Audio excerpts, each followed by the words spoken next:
Most men wander through life confused about what truly drives female desire. They listen to pop advice, chase after validation, and get crushed when the woman they wanted suddenly pulls away. But Stoic wisdom teaches us to observe, not react. To understand, not chase. In this story, we'll explore 5 rules of female desire that no one wants to tell you, through the lens of a man named Daniel, who learns the hard way, and then transforms through awareness, detachment, and discipline. Chapter 1. The Illusion of Words. Rule 1. Desire is shown, not spoken. Daniel was always told, just be nice. So he was polite, thoughtful, always available. He listened to her problems. He sent good morning texts. He even helped her move. And yet, she never chose him. She'd tell him, "You're such a great guy. I wish more men were like you." Then days later, she'd be posting pictures with the guy who barely even texted her back. Daniel didn't understand. One night, he stumbled across a quote from Epictetus. "Don't explain your philosophy, embody it." That hit him. He realized he was explaining his value, not living it. She didn't feel anything because he was trying to earn her attraction with words, not presence. Rule 1. Female desire isn't triggered by what you say. It's triggered by what she feels in your presence. It's energy, not explanation. And the man who masters his energy masters attraction. Chapter 2. The Fire Test. Rule 2. Women test what they're attracted to. A month later, Daniel started working on himself. He went to the gym, built a side hustle, started reading Stoic philosophy. But something strange began to happen. His old crush suddenly became interested. She started texting him late at night, getting jealous when he posted gym selfies, asking who he was seeing. Daniel was excited, but confused when she started acting hot and cold. One day she'd flirt with him, the next she'd ignore him. This time he didn't chase.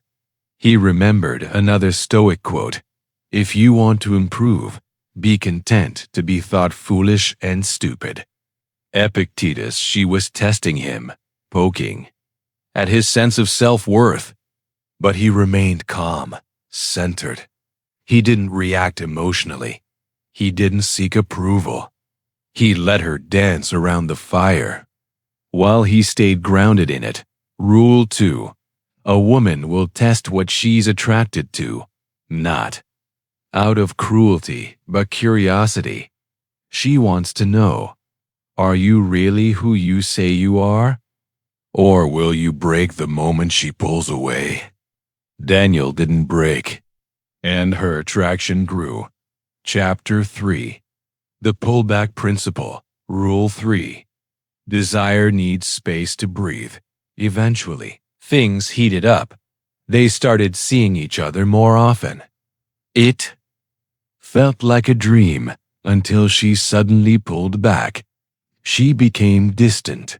Short texts, delayed responses, less enthusiasm.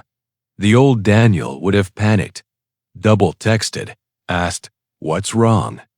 Tried to fix the vibe, but this Daniel remembered Marcus Aurelius. You have power over your mind, not outside events.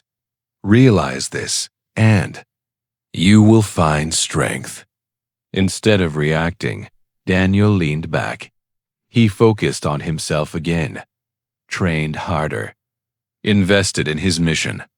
He let the distance happen, without losing his emotional center.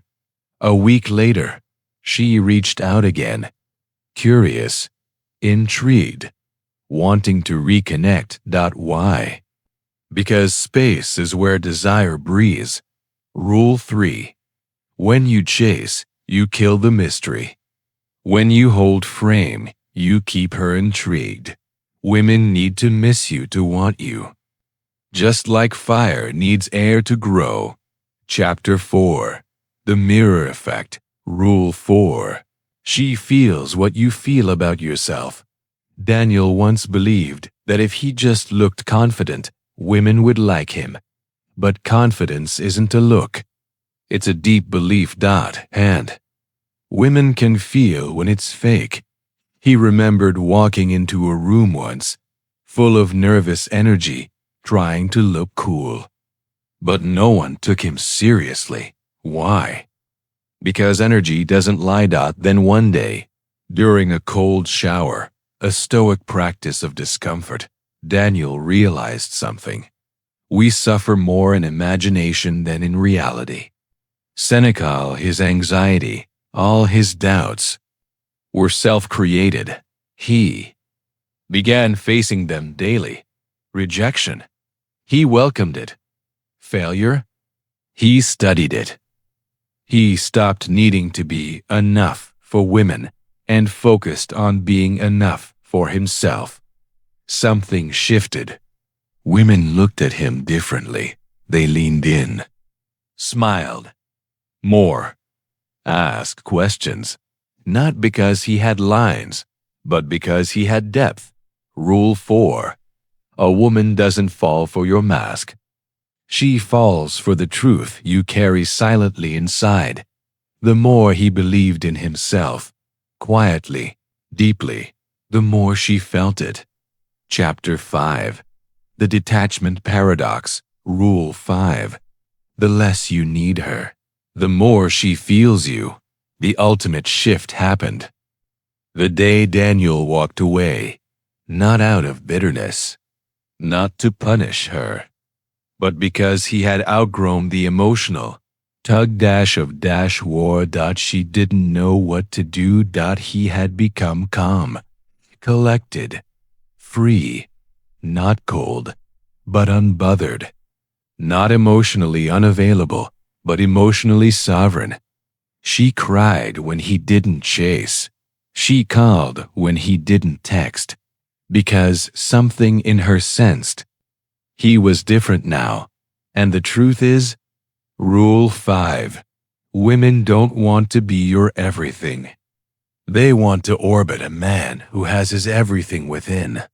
Detachment isn't about giving less. It's about needing less. The Stoic man doesn't detach because he's afraid of love. He detaches because his peace is not negotiable. And that's what draws her in, the calm in the storm. The Stoic lover Daniel no longer tries to decode female desire. He doesn't try to control it. He lives. He leads. He lets go. And in doing so, he becomes magnetic. Women don't just want a man who gets it. They want a man who is it, because the truth no one wants to tell you is this.